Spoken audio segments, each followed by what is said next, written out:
Rose here. Hopefully after listening to or watching my video on the history of donations within the Watchtower Bible and Tract Society, you're now more interested in the history of this organization. My goal through these videos and podcasts is to help everyone understand the history of the Watchtower Bible and Tract Society, because it can get extremely confusing. But before I go on, please make sure to hit those like and subscribe buttons to help this video go out to a larger audience, algorithms and all. Now, I understand history can be boring. It usually is. Unless there are scandals, false predictions, public court cases, or any major cons that occurred. Well, guess what? You're going to see all of that happening since the beginning of this Watchtower Bible and Tract Society, the organization, the branch. Have you ever heard of the Mormon religion and Joseph Smith or Brigham Young? I'm sure you have. Well, the Watchtower organization, Jehovah's Witnesses, began pretty much the same as the Mormons did, and I'll show you how. How one guy who had some very crazy ideas and interpretations of the Bible started what has become a religion that close to 9 million people are associated with today and refer to themselves as Jehovah's Witnesses. A guy who owned a clothing store and sold them to start a magazine company that turned into the Watchtower Bible and Tract Society, in which millions of people are willing to give their entire lives to, that have given their entire lives to. What we need to do is start at the very beginning, all the way back to Charles and Maria Russell. I understand you may have read about Russell in the organization's history books, or even more recently on the JW website. But what I'm going to show you through my videos and podcasts is that this organization had a crazy start, with a crazy guy, and honestly, the crazy continues down to our day, over 145 years later. We first need to start with who is actually considered the first faithful steward or faithful and discreet slave of the Watchtower Bible and Tract Society, Charles Russell. I'll show you how his wife started the whole faithful and wise servant, or the faithful and discreet slave teaching of today. The next few minutes might seem like old, boring history, but this history shows why Charles and Maria Russell started the Zion's Watchtower Magazine Company, which turned into the Watchtower Bible and Tract Society, the organization that controls millions of lives. But in order to understand why Charles and Maria Russell started publishing Zion's Watchtower Magazine, you need to understand what was happening at that time in 1879. So bear with me, because it really is important. See, in 1844, 8 years before Charles Russell was born, there were two different religious groups who were having somewhat of a crisis here in the United States. Joseph Smith, Jr., who founded the Mormons, or the Church of Jesus Christ of Latter-day Saints, which is the name they prefer to be called now, was shot and killed trying to break out of jail. 4 months after Joseph Smith was killed, a guy named William Miller, who was an Adventist preacher, started predicting the date of Jesus' second coming in 1843, and a lot of people believed him. In fact, thousands of people sold their homes and everything they owned because why would they need them? They were about to be taken to heaven in 1844. See, William Miller claimed Jesus would be returning physically in 1843, and that he would be taking everyone who believed in him up to heaven and then bring in Armageddon. Miller said Jesus would be coming first between March 21st, 1843 and March 21st, 1844. But apparently Jesus wasn't on Miller's schedule. So when Jesus didn't come by March 21st, 1844, Miller came up with Jesus coming on April 18th, 1844. And when Jesus didn't come then, Miller changed the date to October 22nd, 1844. Now, I know that sounds nuts, that people honestly believed him, but let me ask you a question.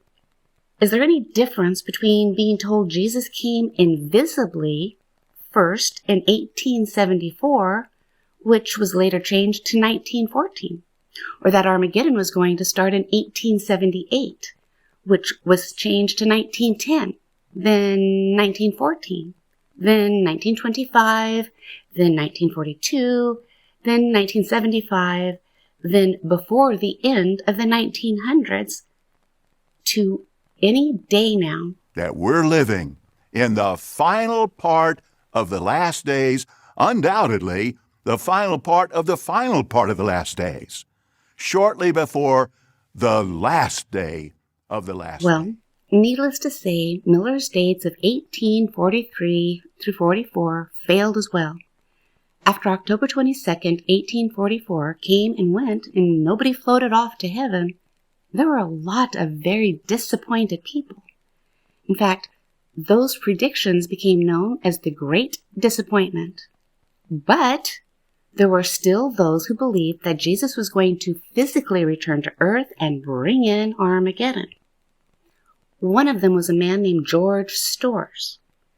Storrs was a Methodist minister.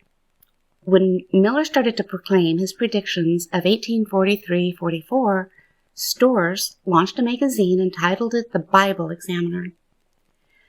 After October of 44, Storrs started to print his own opinion on Christianity and the teachings in the Bible. See, Storrs was into what is called conditionalism. What's conditionalism?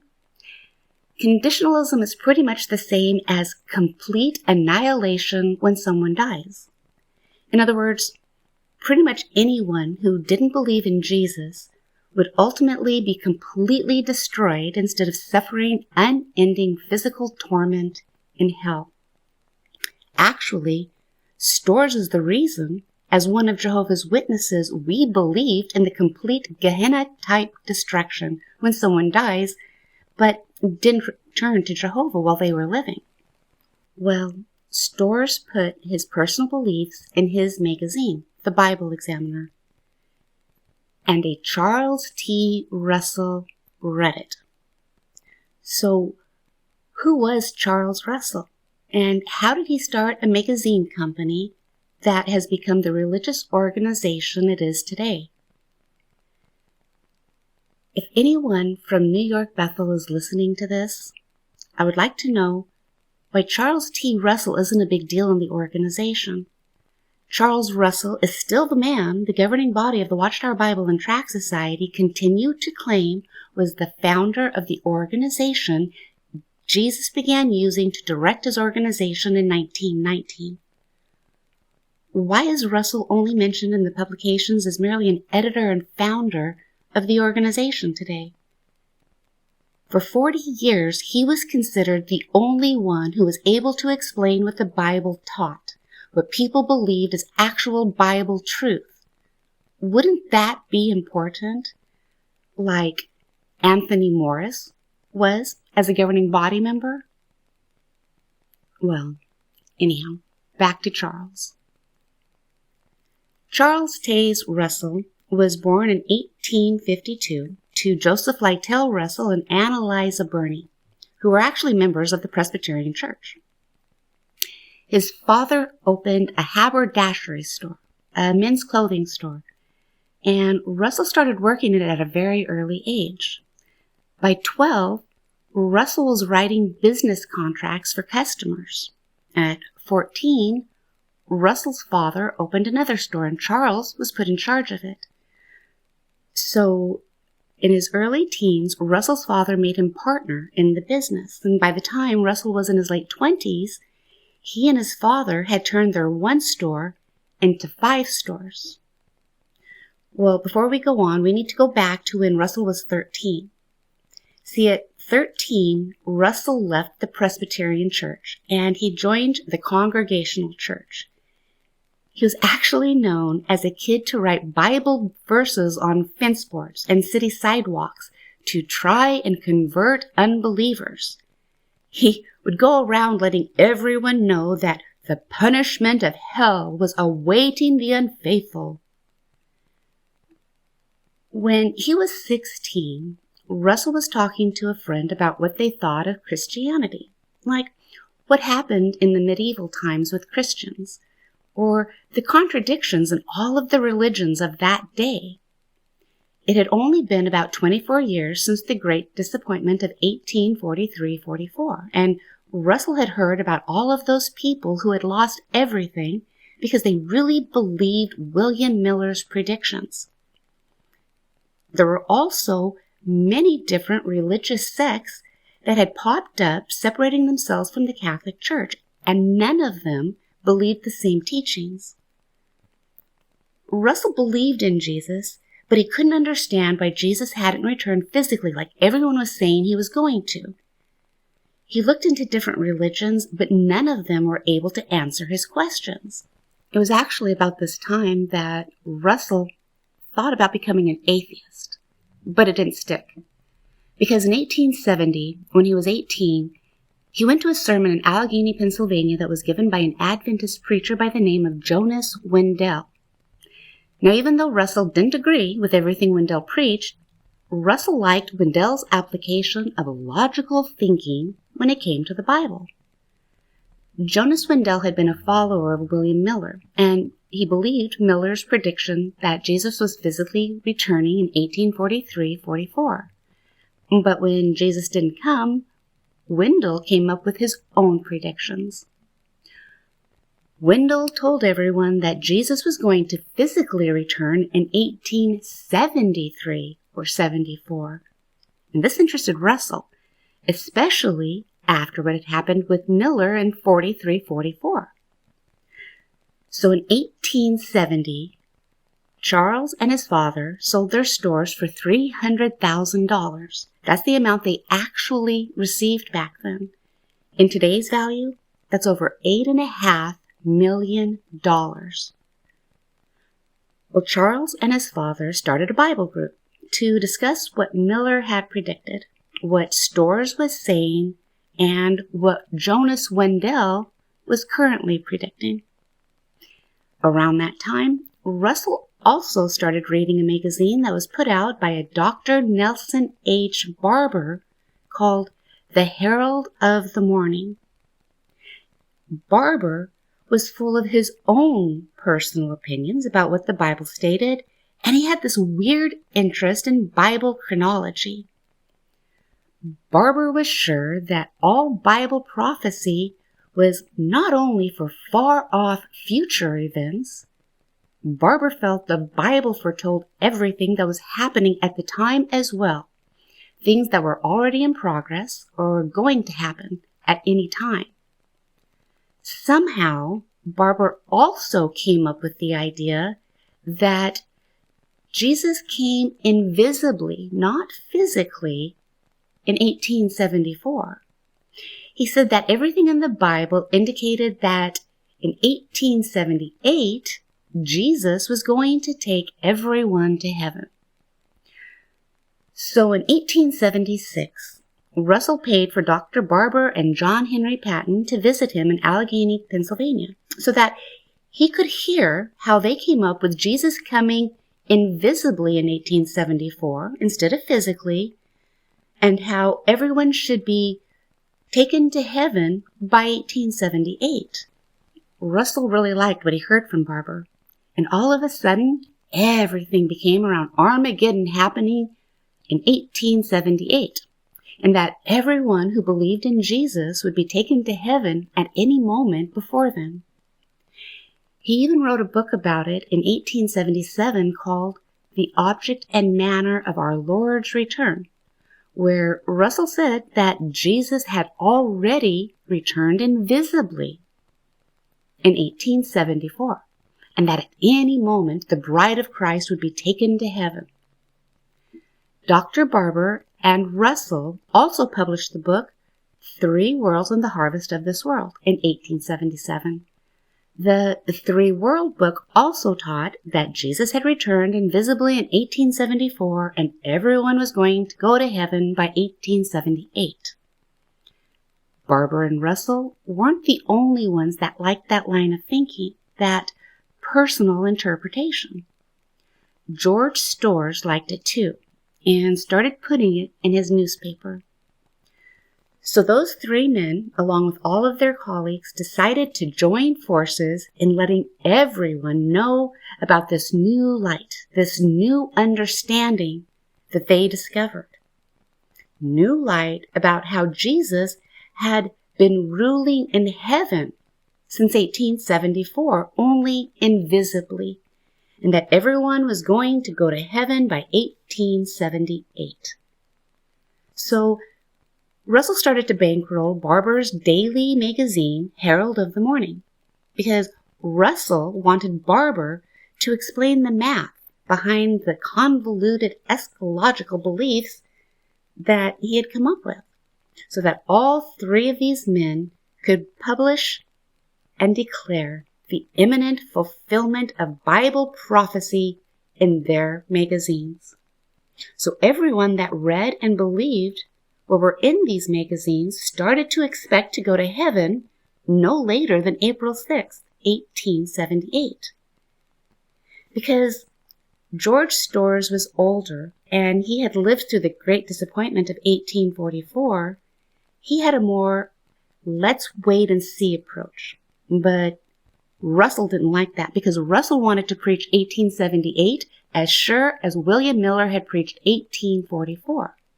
Well, April 6, 1878 came and went, and nobody went to heaven. Now, instead of admitting that prediction was wrong, Russell just did some doctrinal tinkering, and he started to proclaim and insist that instead of everyone being physically taken to heaven by 1878, 1878 was actually the start of when all those who died would immediately go to heaven. In other words, everyone who died believing in Jesus from 1878 onward would receive an immediate heavenly reward, an invisible resurrection in heaven. But Barber didn't appreciate the fact that Russell didn't seem to mind that they had stated that date as actual fact, and people believed them. So, within a matter of months after April 6, 1878, Barber started to change the views that he and Russell had been putting in his magazine, Herald of the Morning. Barber stopped spouting anything about Bible chronology and current events. The two men argued over the issue, and Russell stopped financing Barber's magazine, and they eventually separated because they just couldn't agree with each other. Russell also went his own way from Storrs, and he started his own magazine, Zion's Watchtower and Herald of Christ's Presence. Russell was going to tell everyone that read his magazine his own personal interpretations of what the Bible said. And that's the beginning of the Watchtower Society organization. The very first issue was published in July 1879, and in 1881, Zion's Watchtower Tract Society was formed.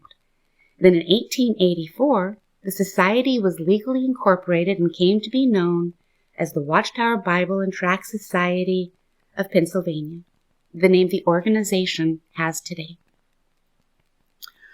Russell named those that followed him Bible students. And because of Russell's charisma, resourcefulness, and his enthusiasm, the Bible students expanded to a number of congregations, or what was called ecclesia, along the eastern coast to as far west as Ohio. And each year, these congregations would elect Russell as their pastor, their leader, despite Russell never having any formal theological training. They just really liked what Russell had to say. There was one date that Russell did keep from his association with Barber. Russell was sold on the idea that by 1914, Jesus would return and gather people to heaven. Now, Russell remained convinced of Barber's version of the 2,520-year chronology, which had Jesus returning invisibly in 1874. He did come up with several dates of when God would bring in his day of wrath upon all unbelievers, when Armageddon would happen, but he eventually landed on 1914. But even that changed. Now I want you to think about this. Without 1914, would Jehovah's Witnesses have any beliefs that they have today? In order to explain his interpretations in more detail, in the mid-1880s, Russell started working on a new series of books. In these books, he explained his own Bible chronology leading up to 1914 as God's day of destruction at Armageddon. Russell was determined to get his own personal beliefs and his own personal interpretations of Bible chronology out to everyone of his day. Everyone had to know about what was about to happen. The series was titled Millennial Dawn, which Russell later changed to Studies in the Scriptures. In 1886, the first book in the series was published, and it was titled The Divine Plan of the Ages. Russell's trying to explain his convoluted interpretations as God's new revelations to mankind. In Russell's third installment in 1891 of his Studies in the Scripture series, he wrote and published the book Thy Kingdom Come. In this book, Russell insisted that various scriptures in the Bible... Okay, now this is where I'm telling you he was crazy. Russell insisted that various scriptures in the Bible pointed to the Great Pyramids of Egypt, specifically the Pyramid of Giza. Russell said that the measurements inside the pyramids had significance with divine origins. He said that the measurements inside the pyramids converted into years. So he would measure, take the inches, and convert them into years. These years denoted specific periods of time in human history. Russell even put charts in his books depicting the Great Pyramid and its significance. Russell was trying to prove how 606 BCE, not 607 BCE, because that came in later from the organization. But he was trying to prove at the time how 606 was the start of the 2,520 years of Daniel leading up to all of these dates. See? I told you he was a little bit crazy. By 1910, Russell's complete 6-volume set of Studies in the Scriptures was being considered more beneficial than reading the Bible on its own. Just like all Jehovah's Witnesses believe that the only way that they can truly understand what's in the Bible now is through the faithful and discreet slave, or the governing body, of the organization. Also, by 1910, Russell had already had 3 failed predictions: 1878, 1881, and 1910. Dates that Russell had claimed would be when all true believers would be taken to heaven and Armageddon was going to begin. Every time Armageddon didn't happen, Russell went back to Egypt to remeasure the distances of the pyramids of Giza. And that's how he was able to explain why Armageddon didn't happen those previous years he had predicted. He just got the measurements wrong. And a lot of people believed in him and followed his interpretations and predictions as their faithful slave. What Jehovah's Witnesses do today with the governing body. When nothing happened by 1910, Russell decided that the Bible was actually predicting 1914 as the start of Armageddon. There were actually people who waited on the roof of their homes waiting to float up before Armageddon started in 1914.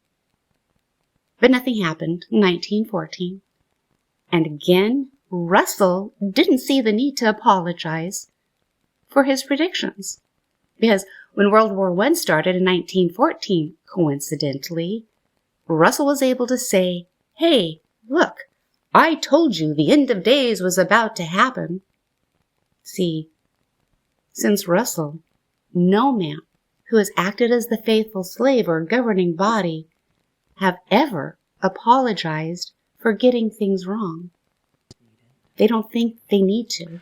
Well, knowing this, then, we are not embarrassed about adjustments that are made, nor is an apology needed for not getting it exactly right previously. But Russell didn't just have false predictions.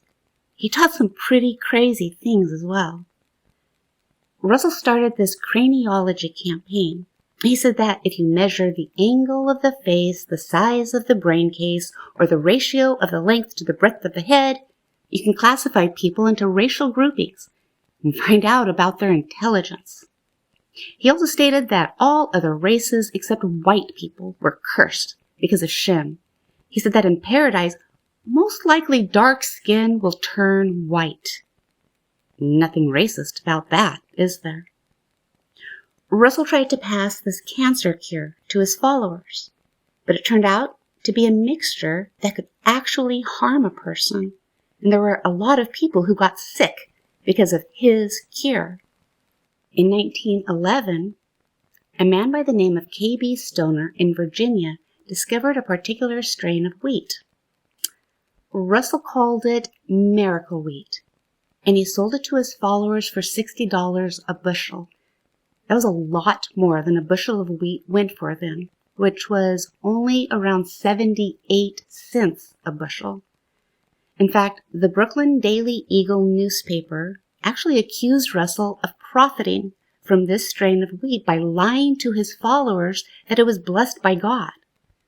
The newspaper actually called Russell a religious cult leader with a money-making scheme. Now, Russell tried to sue, but he lost. This is the man the governing body of Jehovah's Witnesses claim was the founder and editor of the Watchtower Bible and Tract Society that God has been using to direct his people with Bible truths since 1919. He was the founder of the religion that is now called Jehovah's Witnesses. And I think that is every bit as important as Mormons learning about the founder of their religion, Joseph Smith. Now, if you've stayed with me this long, thanks. That's a lot of history to take in at once. But now do you see how crazy the start of this organization and founder of this organization was? You have Russell's multiple failed predictions and his inability to apologize to any of his followers for them or how it might have affected their lives. We also have Russell and his crazy teaching about craniology and white people. You have a guy giving medical advice that harmed them and trying to profit off of his members with miracle wheat. Charles was an awful husband, too. You're going to have to come back to find out how. I hope you enjoyed this video. If you did, please make sure to like and subscribe. And if you're able to, please share with others. As always, take care and stay strong. Don't let those men win. Thank you for watching or listening. The spread of this disease is distressing, to be sure. But we're really not surprised to see the world in the grip of such pestilence, are we? So the events unfolding around us are making clearer than ever that we're living in the final part of the last days, undoubtedly the final part of the final part of the last days, shortly before the last day of the last days.